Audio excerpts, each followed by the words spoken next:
Hello my dears, today we are making couples or friendship bracelets. It's a quick and easy tutorial and I mean it. It's super simple, you don't need any special tools, some elements are completely optional and you can make these bracelets anywhere, anytime and for any occasion. Let's get started. You will need a strong elastic cord. I've been using this white type that looks like it's made from many little strands. I prefer it to the clear one. It seems stronger and doesn't stretch as easily. I always use 2 strands of this 1mm cord per bracelet. Of course, you will need gemstone beads. For this project, I will use 6mm beads. You will also need scissors, something to hold your beads, and something to measure. This beading tray is optional. A ruler will be perfectly fine. Let me show you how I make gemstone bracelets step by step.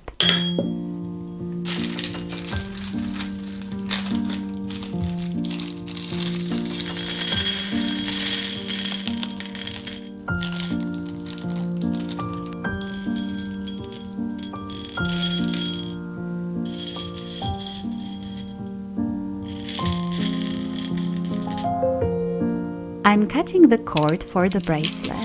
As mentioned before, I'm using 2 strands to ensure sturdiness of the bracelet. That's why I need double the length. I'm also cutting it a bit longer so that I can tie it comfortably later. I am making sure that 2 ends are aligned. And then I put the loop on the other end on one of my fingers. This way I won't lose any beads. Let's start with the jade bracelets for her. Ends are aligned, so now it's time to start threading.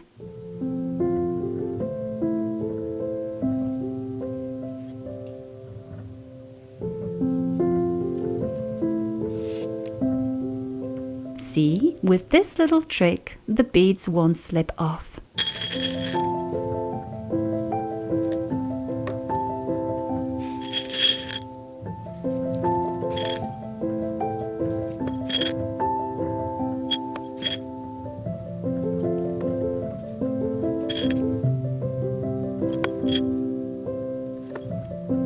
When you're halfway through, it's time to add the bead from the second bracelet. In this case, it's garnet.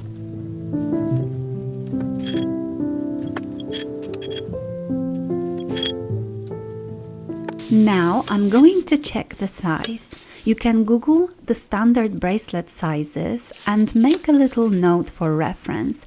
Here I'm going for a size small, around 6.5 inches or 16.5 centimeters. I'm adding a few beads to fit the size I want. If you have a beading tray, you can see there are markings that will help you with bracelet sizing too. Let's do a little fitting. Everything looks great. Time to tie it up, and here I will share with you my favorite way to do it. From my experience, this knot works very well and I never had issues with it. There are a couple of important principles you need to follow for it to work. First, I am moving the beads to the middle of the cord. I don't want them to be squished because it doesn't look good. I am making sure that each bead has enough space for free movement.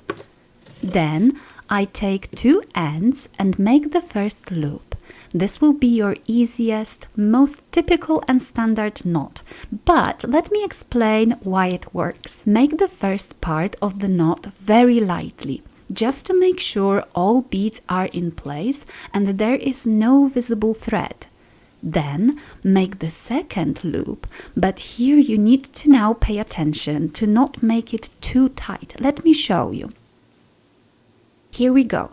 Tie it very lightly, but not too lightly, of course. As you can see, the knot is bigger right now because it hasn't been tightened.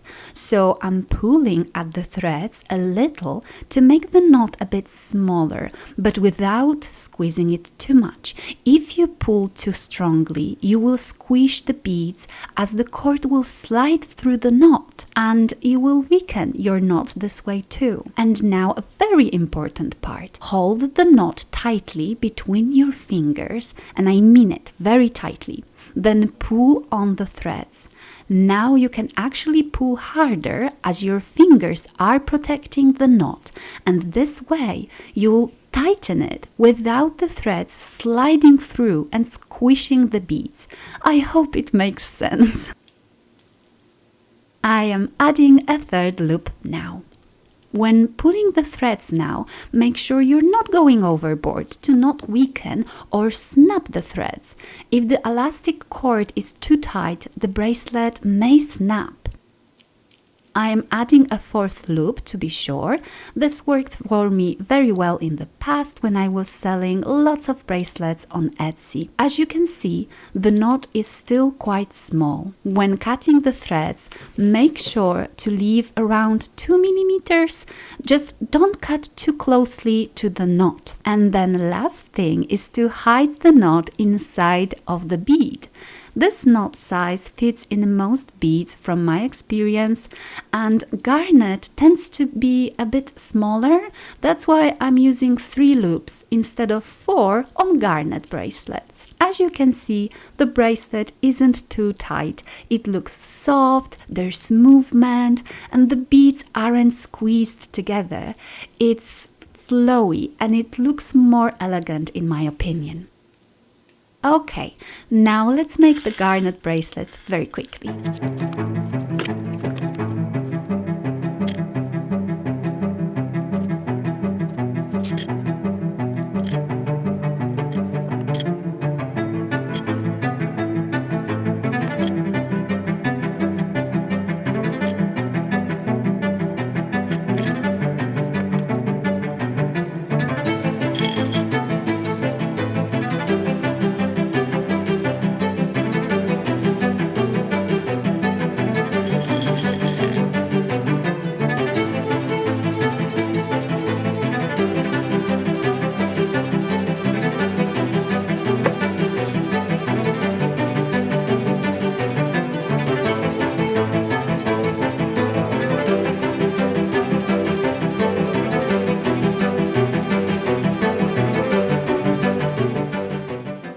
It's a super simple design, but I absolutely love these as a gift for a significant other or a friend.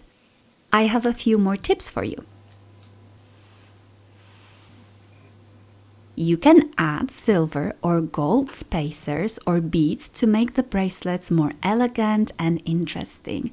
You can also keep the most common size on a handy note. Here you can see the difference in the 6 mm and 8 mm beads. The difference isn't massive, but you can see that they do have slightly different vibes.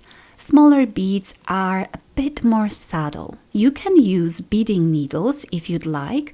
They are very thin and they are split in half all the way, which make it super easy to put the thread in. They make the threading process much faster. Just be careful because they are ridiculously sharp and I stabbed myself in the finger way too many times. I hope you enjoyed this tutorial. Let me know what you think of the way I do my knots and if you do them the same way, or maybe you have other tips you could share with us. Let us know in the comments below. Thank you so much for watching and I will see you in the next one. Bye!